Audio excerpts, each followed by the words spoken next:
Hello friends, बरायबाय Bodo Job Info YouTube चेनेलाव आसा खालामो गासैबो मोजां दङ।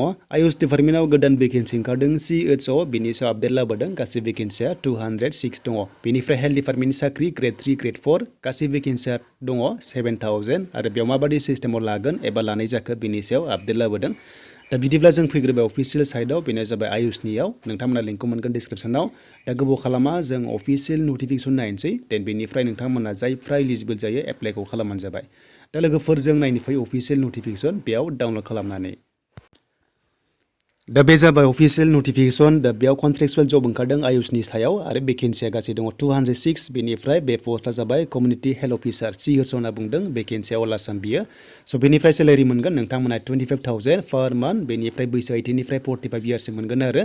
स' बेनिफ्राय क्वालिफिकेसना जाबाय डिप्ल'मा BA MS एबा BH MS थानाय जानांगोन अब्लासो नोंथांमोना बे पस्टआव इलिजिबल जागोन आरो लोगोसे आसामजों नोंथांमोना रेजिस्टार थानाय जानांगन अब्लानो बेयाव एप्लाइ खालामनो हागोन। बैसोखौथ' मिथिखाबाय। स' बेनिफ्राय लकेल लेंगुवेज नोंथांमोना रोंनाय जानांगोन आरो बेनि एप्लाइ सोलिगासिनो दङ आरो लास्ट डेटआ 29 डिसेम्बरसिम थागोन अनलाइन।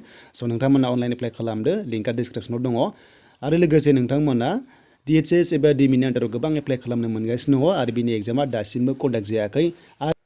दा बेनिफ्राय गोदानै रिसेन्टलि ओंखारगोन बेनो जाबाय 2000 भेकेन्सि जेरै क'क्राझार नगाव बेबायदि मेडिकेल कलेज दङ दा बे DHS एबा DME नि आन्दारावनो। स' नोंथांमोना एग्जामखौहाय कम्बाइन एग्जाम होनो मोनगोन आरो बेयाव लोगोसे आयुष डिपार्टमेन्टबो हाबना दङमोन सिगांनियाव। दा बे एग्जामा नोंथांमोना एप्रिलनि सिगां मोननो हागौ मानोना खनसेनो एग्जाम लानो हागौ। अके दा लोगोफोर बिनि एप्लाइआ जागोन स्टार्टआ नोंथांमोना 26 डिसेम्बरनिफ्राय गासै हेल्थ डिपार्टमेन्टआव 7000 भेकेन्सि दङ Grade-3 आरो Grade-4।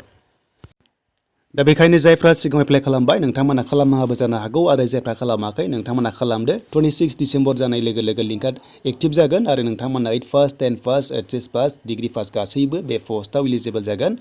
दा बेनोमोन लोगोफोर बेनिफ्राय लेटेस्ट आपडेट फैयोबा आं नोंथांमोना लाना फैगोन जाहाथे नोंथांमोना बयबो एप्लाइखौ खालामनो हायो।